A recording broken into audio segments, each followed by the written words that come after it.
We're back again with another edition of the Scuttlebutt Tavern podcast. Hell yeah.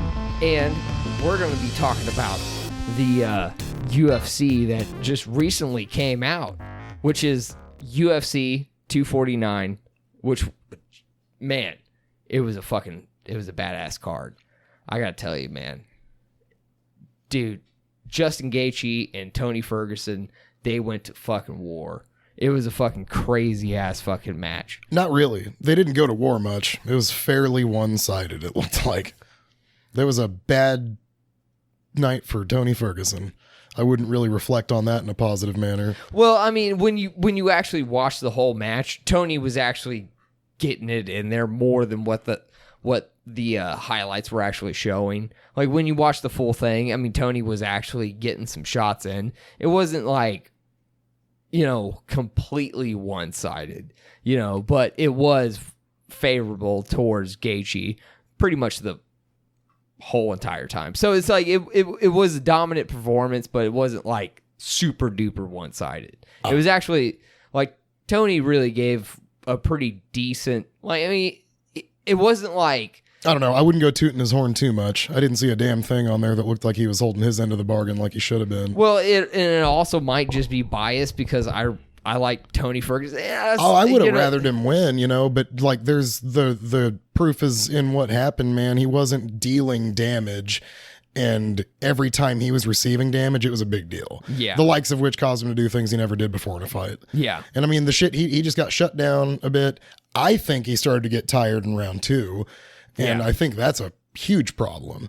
You can't fight a guy like Justin Gaethje with the kind of stopping power he's got and not carry yourself later. That's about the only thing you got to go on if things don't go your way early.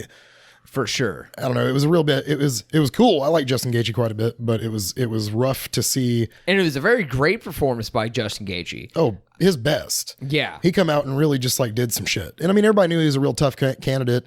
I knew he had what it takes to beat Tony. He's got those tools, but I didn't think he'd come out and make it look, not easy, but I didn't think he'd come out and just run the show. Yeah. And he had control of each round, it looked like.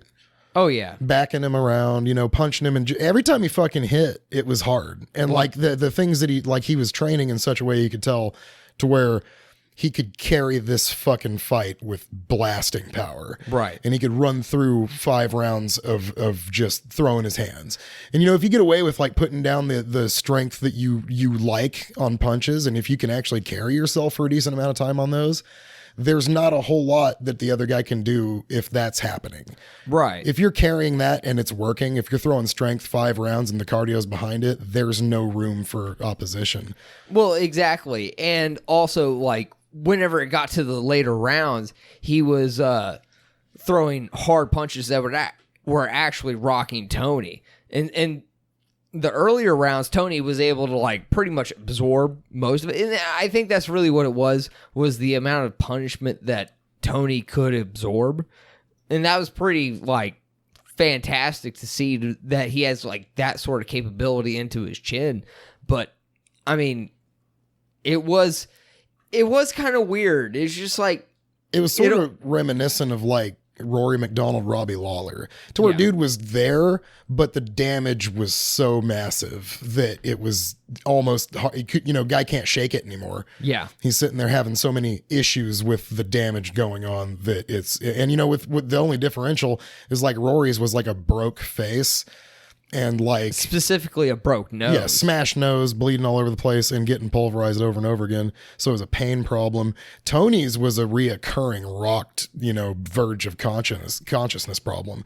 He was sustaining so much rocked, health event strikes that put him on his heels and made him walk differently. You can only handle that so many times in a fight. I don't know, man. That was a lot. I'm having a hard time isolating too awful many fights where I've seen a person rocked that significantly that many times.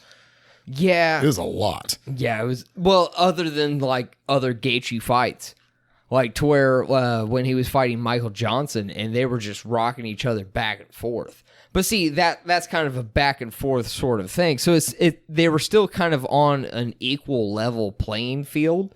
There wasn't like a clear one-sided winner because one person would start getting the upper hand and then like, the other guy would start coming back and start rocking him.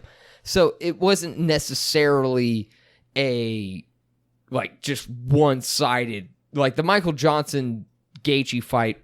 And to be honest, it's like the Michael Johnson Gaethje fight is probably one of the greatest fights. Like it's in that like top 20 of the greatest fights ever. It's one of those back and forth wars, and it is just fucking great. I think I can't I could watch that fight just probably once a week, and I'd just be great to watch. That'd be fun. I'd be like, all right, yeah. It's that time again. Yeah, it's the Gaethje Michael Johnson fight. Yay! I think with Tony Ferguson, something that bugs me a bit is like he isn't young anymore, and I don't think this was the kind of fight that was easy on his longevity. I don't necessarily think that this is going to be like too easy to bounce back from. You won't see Tony fighting in the next 5 months. No, and you know what? You might not see Tony fighting ever again. That's also a possibility. Yeah, that's possible. I really don't hope that's the case, but he did nearly have the title in his sights, perhaps, and this kind of fucks that up. Yeah, and like I said, he's not super young, so like if the dude's content with perhaps not like fighting for the title anymore, because that might not be in the picture for too much longer if he doesn't respond from this correctly. But like, I don't know. I think he's got some time left. He didn't need this particular way to lose. This was a big problem. I think the I don't know, man. He just didn't look like necessarily Tony in that fight. Like he looked like Tony, but not like it was like Tony trying to be Tony. I feel as though his problem too was that he trained for a totally different guy. Yeah, he's been training for a Sambo champ, and in my opinion, he's been training for kind of a ground battle. When you're fighting a dude like Khabib, there's almost no way around getting to the floor unless you just stop guy. Yeah, that'll probably just happen. You at least have to bet it'll happen. The worst place he could be is thinking it won't happen, and then it does.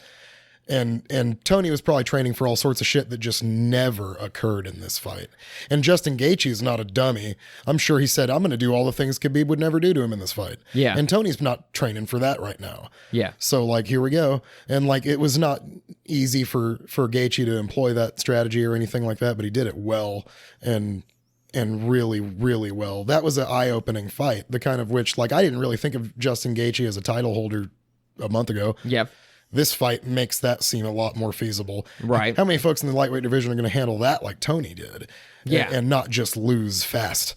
Oh, yeah. And that's actually the big point that needs to be pointed out is the fact that Tony absorbed so much fucking punishment from this guy. Like, the shots that he was landing on him would knock a lot of people out. Yeah. Like, I mean, at least TKO him or, something. Like, the when you're sitting there listening to it, and that's the interesting thing about like not having a crowd whenever there's a UFC event, because one of the things you kind of miss out on is the actual impact on the strikes. Like you don't really get to hear that, and you actually really get to hear like the shin bone like slapping against the fucking thigh, or you get to hear the glove just popping against the fucking, eye where they fucking hit, and you're like, ugh. And what it really does, it kind of really creates a visceral reaction. Well, it creates a registered understanding for like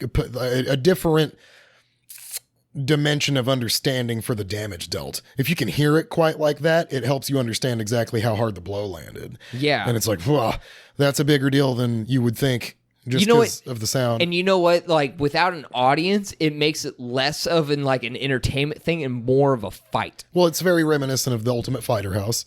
And it's good like that because you would hear strikes landing and shit like that, but then like also the guttural reactions that dudes had to huge kicks to the body and shit. Ugh. And you know what? What's funny is you would have Joe Rogan DC, because like Joe Rogan's been fucking watching MMA since Dothan, Alabama. What that was the first event that he fucking did. It was in 1997 or 19. It was like there was no. It was like 2003 or 4 or something like. No, like he dabbled in it for a minute and then left.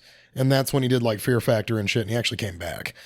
And so he did it for a moment, but like it was weird because he wasn't like doing commentary. Yeah. What he was doing was like behind the scenes interviewing with like, they would post that shit up between fights on screen. He's in the back talking to dudes and stuff.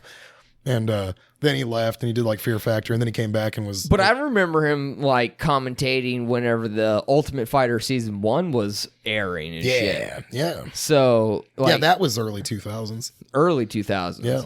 Yeah, I mean, so he's been fucking calling fights for a while. And then DC, you know, you're talking like an Olympic level wrestler that's also been, you know, mixing it up with probably some of the, well, I mean, fuck, fighting John Jones a couple of different times. The greatest fucking light heavyweight ever, other than the fact that he keeps fucking himself over. Yeah, issues aside, dude's relatively unstoppable right now.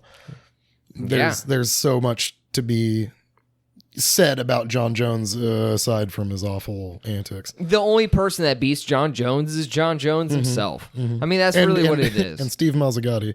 Yeah, and Steve Mazzagatti. Dude tried talking to a deaf dude that had blood in his eyes, and he's like, he can't respond. I'm going to call this fight. And it's like, bro, you can't, he doesn't know you're talking to him. Yeah. My God. That's the only reason that really happened. Because, I mean, yeah, John threw an illegal elbow, don't get me wrong. But it was in the middle of a fight where he was destroying dude. Yeah. And then Steve Mazzagatti rolls up to fucking a bloody-eyed Matt Hamill and says, can you continue? He just talks to him. Yeah. And Matt didn't respond, so he waved the fight. It was embarrassing. I've heard Dana White complain about it before, too. It's bad. Yeah. Well, it was a very bad call.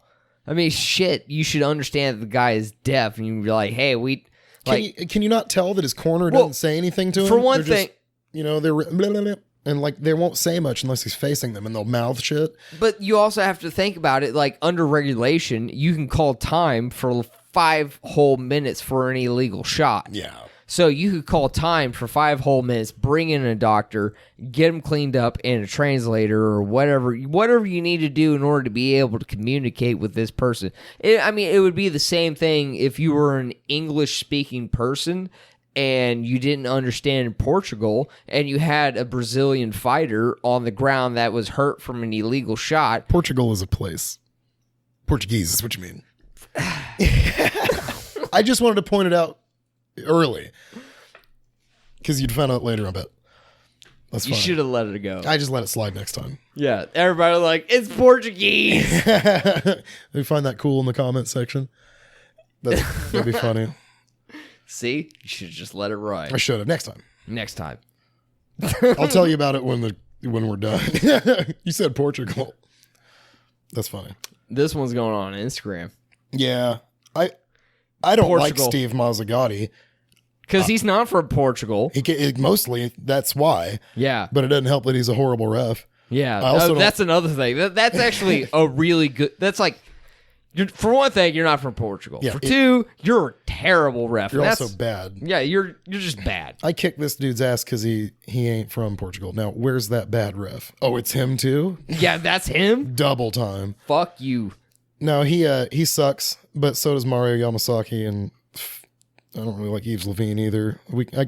I like less refs than I dislike, and it sucks. The only refs I really like thoroughly are like Kevin Mulhall. I don't guess I really have too many issues with John McCarthy. Mike Beltran. Well, no, what is it? No, I almost said Joey Beltran. He's a heavyweight. I think it's Mike, isn't it?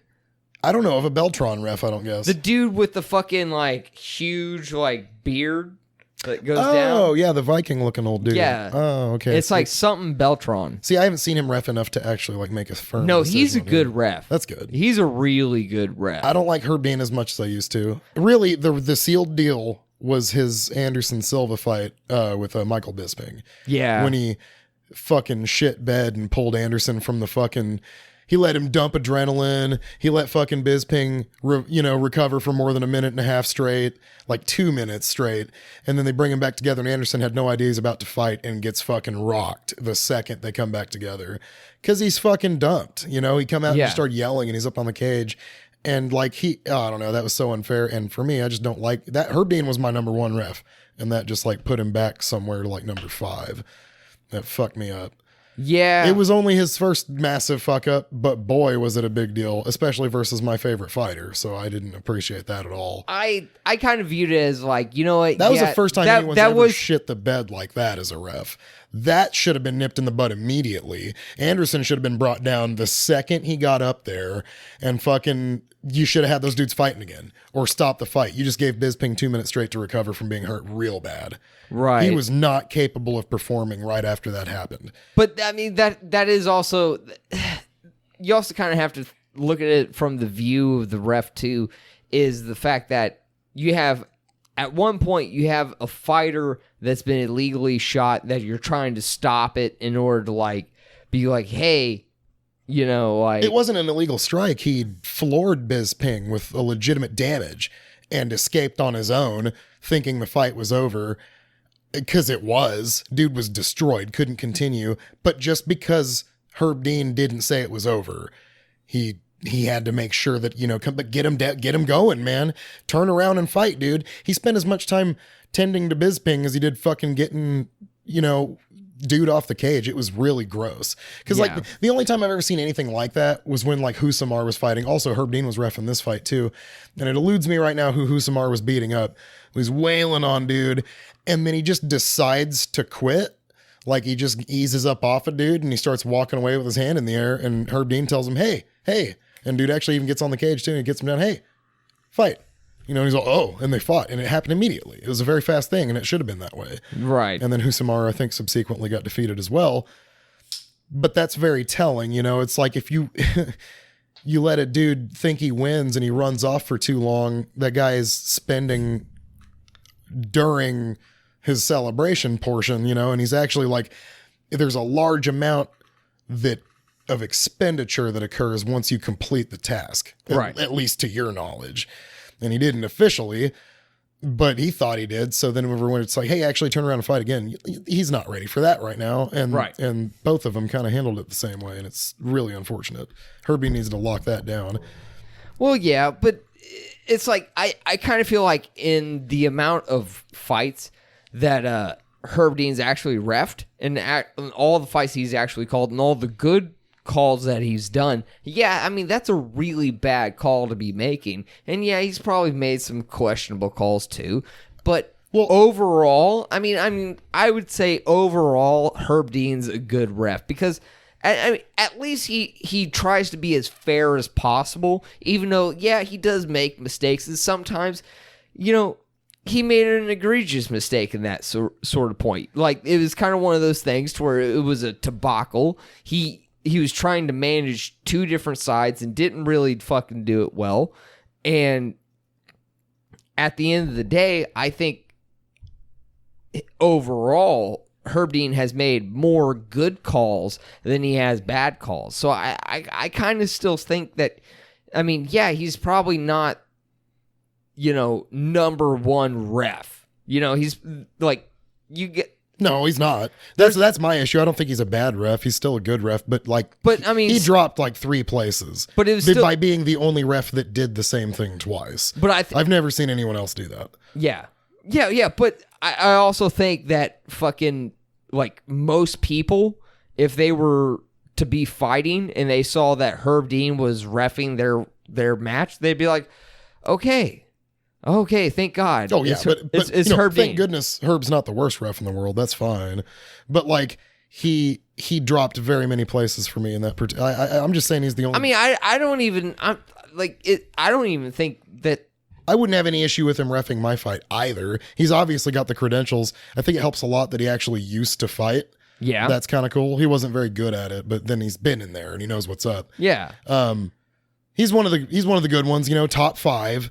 That's not a thing to sneeze at or anything like that. But like he made this big mistake 2 different times, and it's really bizarre for me. And like not only that, I wouldn't have called him my favorite ref anyway. Like if that was back in the day, pre Kevin Mulhall, and you know who's that big dude? I can't remember his name right now. Oh, yeah. Murgliato. I like Dan Murgliato. Dan. He's awesome. Big Dan. Big Dan and Kevin Mulhall are my 2 boys. But you know, and then Herb Dean, perhaps. Big Dan's made some, like, pretty bad mistakes himself. Not the kind that upset me like that. I don't know. I've seen some like small ones. I've seen him push dudes around a lot. He gets too big on guys, and that makes me laugh. But well, he's also trying to be like, hey, I'm the ultimate authority into this ring. sure. Like, you know, you're also dealing with fighters. They're not children. No, I mean, yeah, obviously. Like, if a fighter is like going to be like, oh, he put his fucking hand on me and pushed me back, you know, whatever. He's fucking like Big John McCarthy. Yeah. Way back in the day when headbutts were illegal, and he fucking clotheslined that dude's face and broke his nose. That's not okay either. Oh, that dude was very pissed. Dude, he did.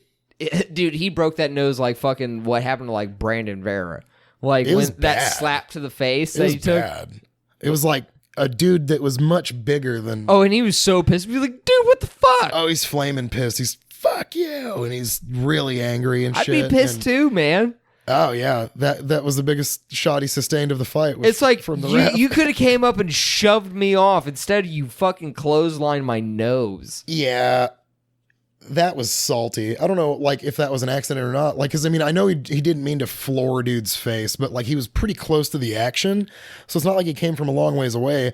I think what really happened was Big John was kind of surprised at the damage dealt from some shit he's not accustomed to. You know, these big headbutts are not something you're usually seeing. This is the infancy stages still. He was trying to fucking like make sure he's not using his head anymore, so he like used his arm in order to like. Yeah, he's trying to save dude one last one because they were so effective. And he's like, oh, let me just bam. And he like broke dude's nose on accident, and it was awesome. Well, I mean, you could also kind of equate it to like an airbag. Like an airbag's supposed to save lives. Well, he's trying to like, you know, keep you from fucking damaging that dude. It's kind of like an airbag. Like, I'm going to stop, like, throw your arm. Like, what else are you going to throw in the way of a strike? If you're striking with the head and you're, like, fucking going down, like, just bam, you know, to headbutt. I mean, how are you, like, realistically supposed to stop that without, like, just wrenching the dude's fucking... I mean, the bicep, you know...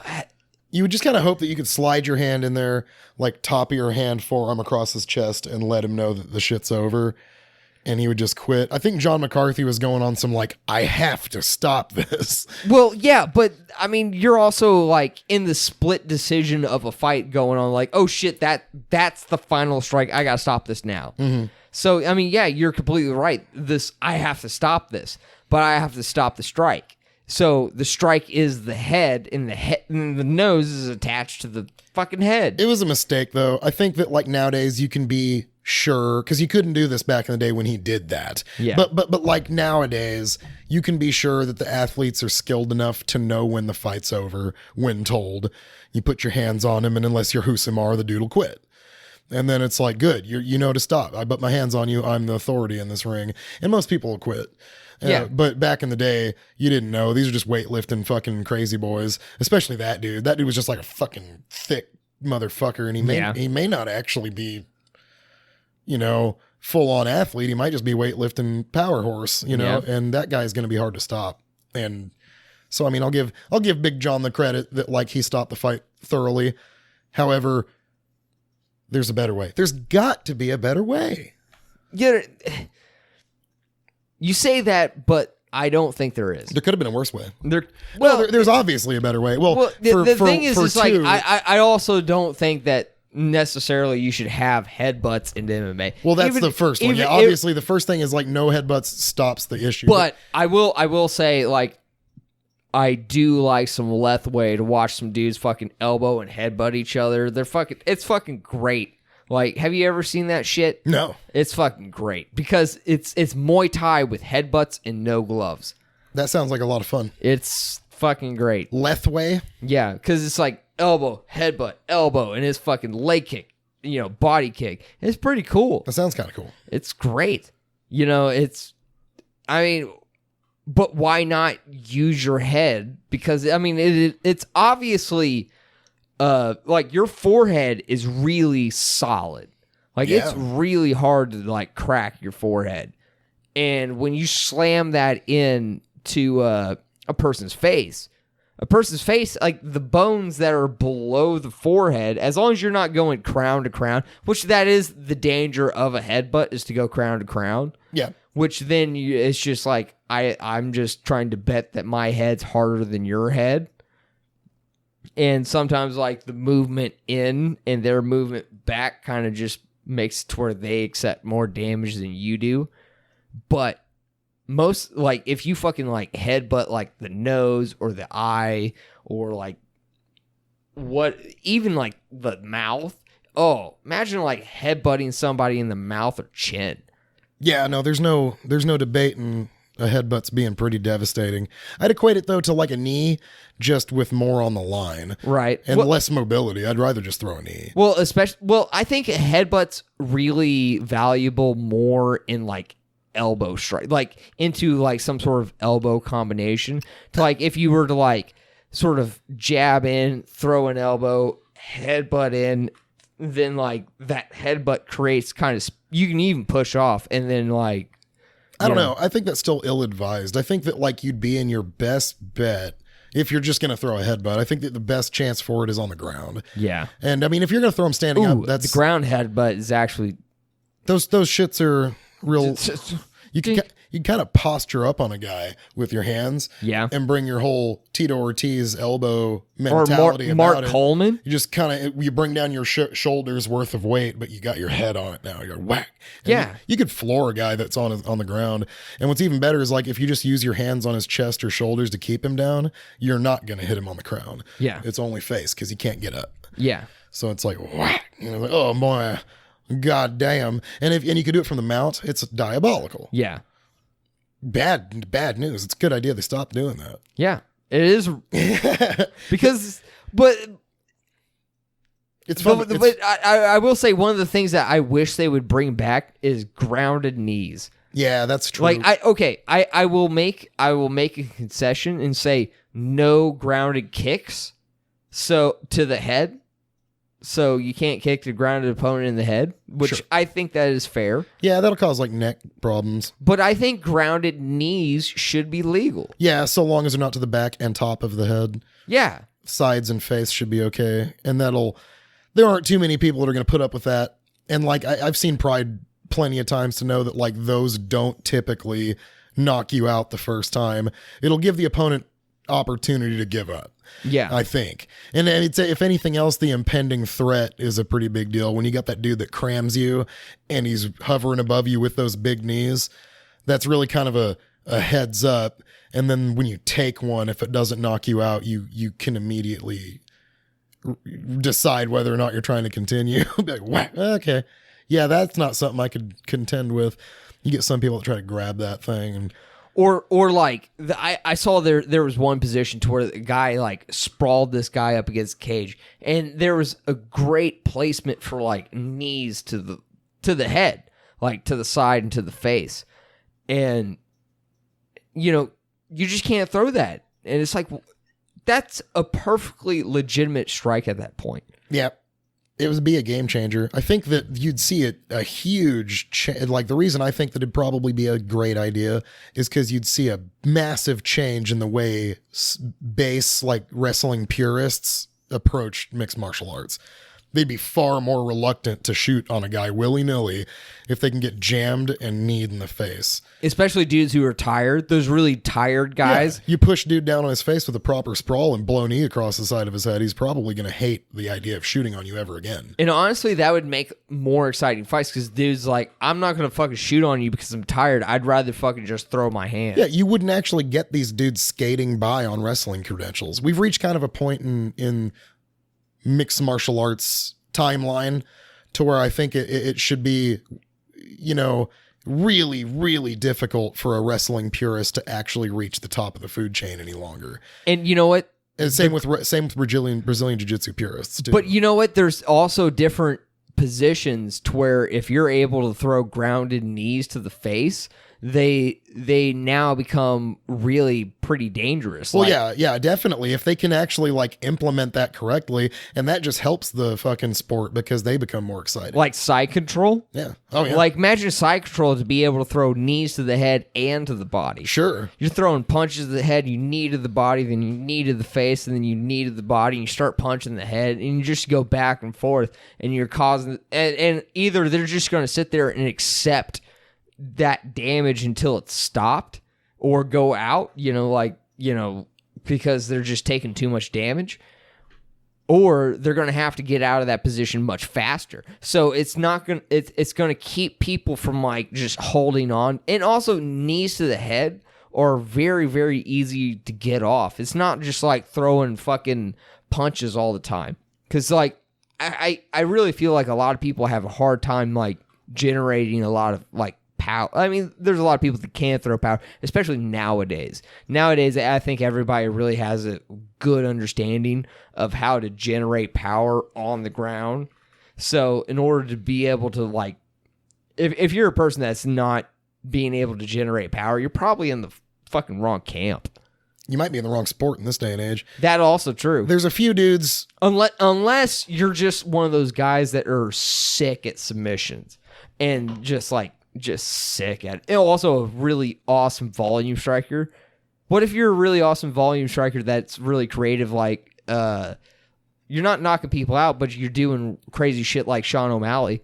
Yeah, he's awesome. Yeah. I like him a lot. He's the only dude I watched a fight of his to where he couldn't actually continue at the bell because he'd injured his leg, but the bell occurred and he won the fight via decision. So he's on this back, can't actually get up, and celebrating because he won the fight, but he's been injured. It was the only time I've ever seen that happen. It was very cool. The other dude's skating around, yeah, because I hurt him. And it's like, no, I win. I win because I hurt you more. And it looked like the sort of like freak thing because they were in the middle of a grappling exchange on the ground. It didn't seem immediately apparent that Sean O'Malley had been hurt that badly, but then he just couldn't get up. And I was like, oh, yeah, dude can't actually get up right now. Yeah. And then they called him and was like, Sean O'Malley. He's like, yeah. And then Joe's all talking to him on the ground. Joe gets down there with him to talk to him. It was pretty awesome. Never seen Joe lay down to talk to somebody. Yeah, but Joe's the dude to be able to do it. Yeah. He's like, I get on mats all the time. Let me just... We'll just chill down here. What's up, Sean O'Malley? It was hilarious. I like Sean O'Malley a lot. It's cool that he came to his last fight in a fashion to like get a stoppage really fast. It looked easy. I don't know. That's what he was talking about. Was he was like, hey, I had all this time to be off, dude. I'm a much different fighter. I'm much better than. You better watch this kid. Mark my words. He could be very well the next new Conor McGregor kind of guy. Come out, stop people on a regular basis, and really like kind of do what it takes to like. We know he can end a fight fast, and the dude's a risk taker too. He employs a sort of like technique. I'm not 100% sure Conor's comfortable throwing. Sean will throw some fucking spinning shit, and Conor will. But Conor seems to be throwing it almost sort of spur of the moment, and he does them really controlled. Sean will fucking let loose like a top. That dude will spin a kick, miss, spin fist, miss, spin hook. Yeah. And it's like, golly, dude. But see, the thing is he knows in his head to where it's like, oh, that missed here. Okay, well, I'm going to adjust and move forward and a little bit like here. It's like, okay, well, that barely touched here, so I know what to fucking throw on this fucking thing, and it's just a complete... So, like, the spinning back fist, and then, like, the spinning wheel kick, and then the jumping, like, tornado kick. Yeah, there's a lot of things going on there. There's at least 3 big things going on there, and it's like he's got huge grasp of, like, foot placement akin to taekwondo, hand placement akin to boxing, and like battle strategy like a fucking Faraz Sahabi or something like that. The dude knows to throw a good kick, and if it doesn't hit, he can throw a fucking hard hand. Yeah. And that takes a lot to really link that together mid-fight. Well, yeah, and he has a real understanding of momentum. He has an understanding of how his shit will actually kind of like link together. So he understands that like this will actually propel, like the spinning of the back fist will actually propel him to be able to like jump up and keep spinning on the like the jumping fucking like wheel kick or like a tornado kick or what the fuck ever he fucking throws. Because it's and here's another thing. Well, he'll spin many degrees too. He'll make 2 full spins on one roundhouse. I've seen him do that. And like the first spin will be on like a feint and it'll confuse the shit out of you, and he'll complete a second rotation and hit like a regular roundhouse. Yeah. So what looked like it was going to be a roundhouse misses, acts like it was going to be a wheel kick, misses, and is a roundhouse. And in the end, it's like, man, that's awesome. You knew you were going to do that. That's really cool. That is really cool. And it's like, but see, I also think the dude is like pretty fucking creative. Like I don't think it's necessarily like he plans for like, oh, because I'm doing this is this and this. Well, like, no, surely nobody is going to throw a punch and miss it on purpose. But what you always do is have in your back pocket and in your mind that in the event that something didn't land, you're consecutively ready for another thing to happen. Yeah. And that's a very important deal. You catch way too many people. I hate when a dude misses a punch and he spins. Yeah. That's stupid. Unless he's spinning for a reason. But when they throw a punch and it misses and their momentum forces them to do a spin they didn't want, oh no. That was the bad thing about Tony. I saw some of that. You did see that. He was was and I feel man. It's rudimentary to a degree, but then like a guy like him got backed into a corner. You know, he got punched up.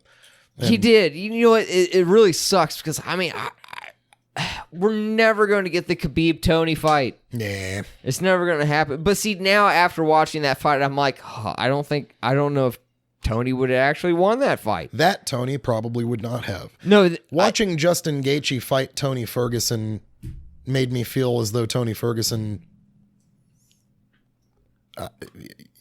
so here's the thing. If Justin Gaethje rather fought with Khabib... I think that would be a little bit more exciting than what we might have actually seen off of a Tony versus Khabib fight. Especially that Justin Gaethje. The Justin Gaethje that we saw that fucking beat the shit out of Tony. And the thing is Tony really... he didn't give he gave not the greatest performance that I've ever seen Tony give, but it wasn't like... It was... I don't think it was like as shit the bed as the highlights are actually.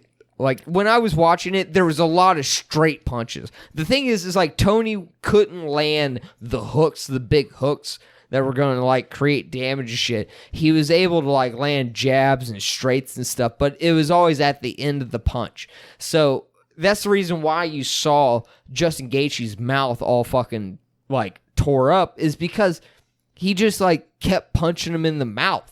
And it was just always at the end of the fucking punch. And it was never anything that was significant enough in order to actually put down Justin Gaethje. But he was still doing damage throughout the whole fight.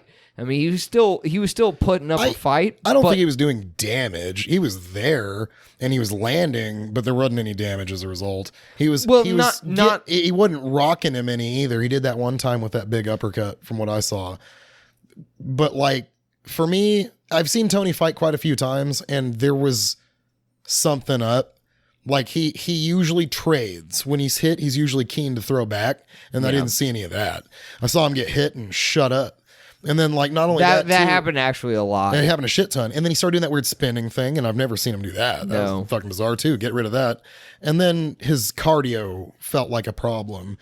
Granted, being struck pretty awesome is going to like make everything kind of go downhill a bit. This I noticed in round 2. I noticed Tony in round 2 was beginning to look less and wasn't actually offering up as fast as he was. Because in round 1, he was kind of pitching in kind. Yeah. It was fairly close, but then like he just didn't bring it like Justin did anymore after round 2. Right. I got to pee real quick. Go ahead. Go do that. I would have rather Tony won that fight, but it doesn't matter, I guess, because like now, you know, Justin Gaethje's looking good, and I'm a fan of him too. Putting him in the picture is a exciting prospect, because I don't know if a guy like him rises to the occasion, beats a dude like Khabib, you know, maybe shocks the world a little bit and puts it to Khabib in such a way to where he can't get his shit going. But I do know that whenever you're getting hit like that, it's really easy to fall apart. Hoist Gracie said back in the day that if you hit a black belt hard enough, he goes down to a purple belt, or what have you. You bust him again, then he goes down a belt again, and it's a pretty good food for thought, because getting struck hard enough, it could really make a big difference, even if it only just happens one time. So if a guy like Khabib comes out and gets really blasted and just can't really quite get a groove going as far as his grappling goes, it might not look like he can hang. And that would be interesting to see, because everybody knows that Khabib can hang plenty.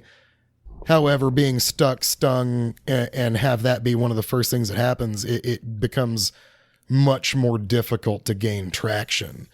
Yeah. You get kind of in a zone, in a defensive state, and if the guy can kind of buzz you while you're recovering, it feels a little bit like you're on recovery mode the whole time. Right. So it's really hard to get back. You're wanting square one, and you'll not get that, because you're not going to be as fresh as you were in the beginning. Yeah. And the first thing that happened was he punched you, so you're going to be chasing this like groove you never had yet in the fight. And you're trying to establish yourself, and he's pushing you around, and that's control. Yeah. And that sucks. That does suck. That kind of happened to Tony a little bit. And it did. And you know what? Khabib's really going to have a fucking hard time with Justin Gaethje, because Justin Gaethje is also he's a really good wrestler. I think he's a Division I, and that's why he's able to do what he does on the feet. And see, he's another one of those guys that's been wrestling since he was I think either 4 or 6 years old. It was one of the two, but he was wrestling at such a young age, and then he came up through that, and then from that he started fighting, and then now he's not abandoned wrestling, but his wrestling keeps him on the feet to where now he's just delivering punishment, and now it's evolved in beyond just being a brawler. So now he's actually capitalizing on like the counter strikes, and he's also like pushing forward and causing you to throw, and then countering the shots that you're throwing because he's pressuring you. Something really rare he seems to have developed that I'm just a huge fan of is his ability to toss knockout damage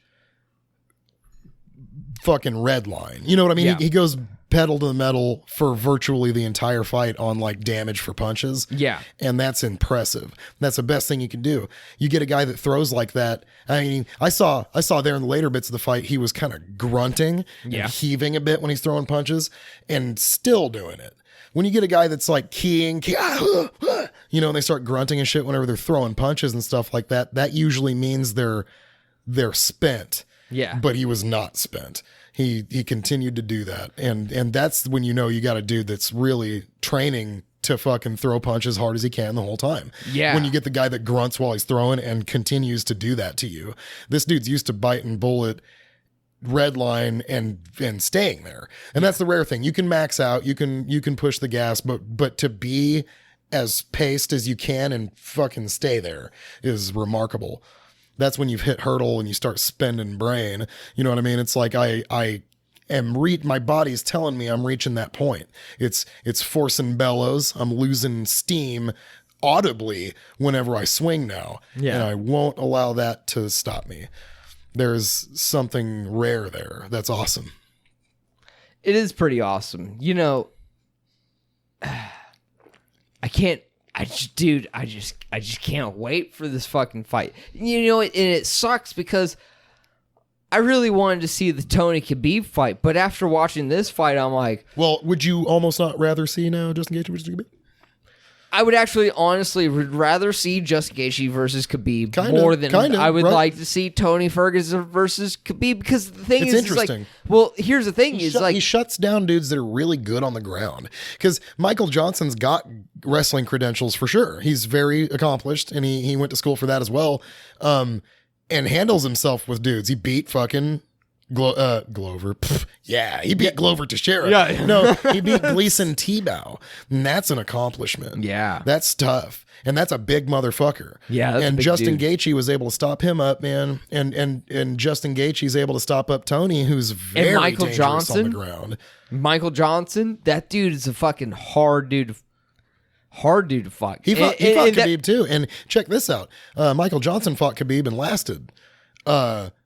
Now, how would that go versus Justin Gaethje, a dude that was able to beat Michael Johnson? You know, Yeah. it starts to become that really strange rock, paper, scissors equation. But Like, see, that was a Michael Johnson before. I mean, no, that was a Justin Gaethje before this. Like that Justin Gaethje. this is an evolution. Yeah, this is a much different Justin Gaethje from that point, because that Justin Gaethje would stand literally in front of you and just take shot for shot. that Justin Gaethje would have straight up stopped Michael Johnson like earlier. You know, no, you would see probably a much similar performance from Khabib, like not Khabib, from Tony and like when he fought Tony, you'd probably see that in the Michael Johnson fight. no, It would probably Michael would have been stopped. Michael doesn't have that kind of a chin. No, when I say similar performance, I mean but yeah, much earlier. Well, yeah, because I don't see. Yeah, Michael wouldn't have been able to hang, but It would have been. It would have been a different. lot of missed shots. Because see, in that fight, Tony missed a lot of shots. Tony missed a lot. Like he wasn't. It's not like Tony was actually like really very like when Tony was accurate. It was on those long straight punches. Is because of the fact that he has those giant fucking long arms, which I also don't understand why he didn't just capitalize on that.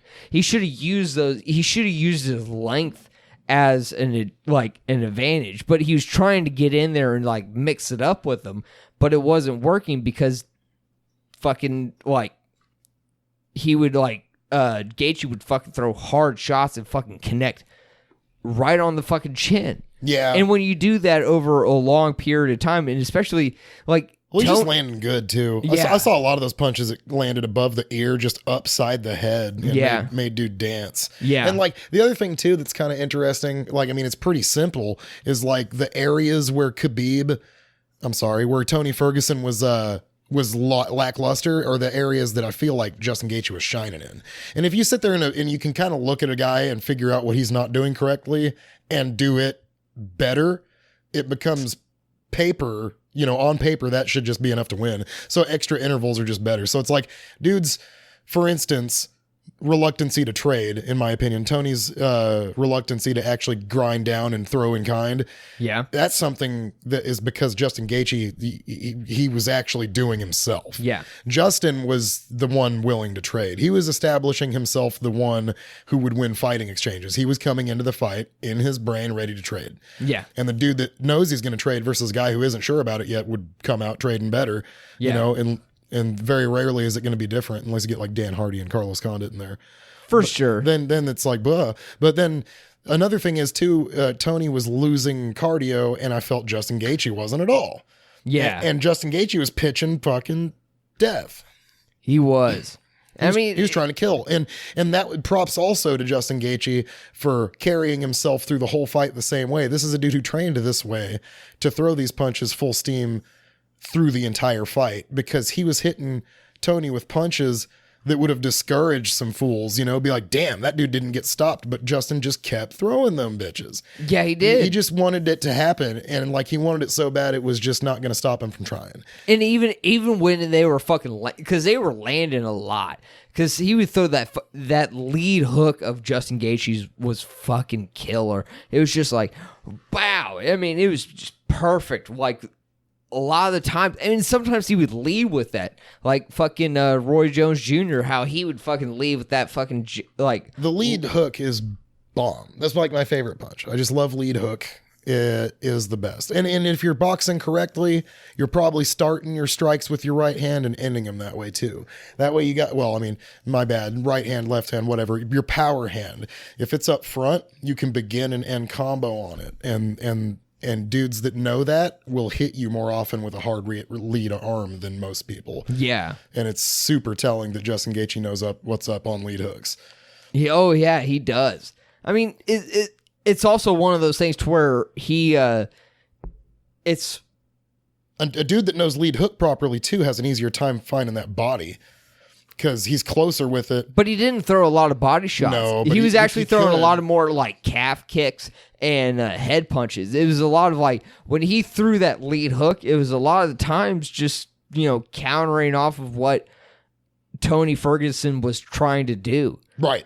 And it was kind of like Tony would try to create distance because he's like, whatever it is, and there was the lead hook. Or he was coming in, there was the lead hook, as he was coming in. And it's just like, Gaethje fucking did a great job. He did. He opened up some eyes. They're gonna have to recognize this dude. They used to do these little like year-in reviews. If they did a year-in review for 2020, that motherfucker would be front and center. You know what? I really liked what Justin Gaethje did at the end of the fight. The fucking, after they like announced the winner after the fucking fight was over, and Dana White put the belt on him. He fucking took off the belt and fucking threw it away. And he was like, oh, and Joe Rogan was like, I see you tossed away the belt. And he's like, I'm waiting for the real belt. The real belt. The real belt. The belt that means something. Yeah. He's like, don't give me this fucking piece of fucking shit. It's cool to get it, but if you really stop to think about it, there's something kind of insulting about carrying that thing around. It's a lot like carrying around like a reserved sign. Saying like, me. You know what it is? It's the number one contender belt. Right. It's not even a belt. It's the fact that you're the runner up. It's silly. I wouldn't want it in my house. No. And dude, it's like, I'll wait for the real belt. Don't give me this fucking piece of shit. About that time. It is about that time. That's convenient because I got to pee. You got to pee? Indeed. Oh, thank God. I've been known to have to pee. I thought I was the only one that had to pee. Nope. All right. Well, this has been fun. Talked about some MMA and the fucking shit that's been going down. And you can follow us at Scuttlebutt_Tavern_podcast on Instagram. You can follow us there. We'll be posting the podcast details, and we'll be posting other stuff like MMA and also video game shit. So you guys can follow us there. And you know what? You guys have a great night, because you know what?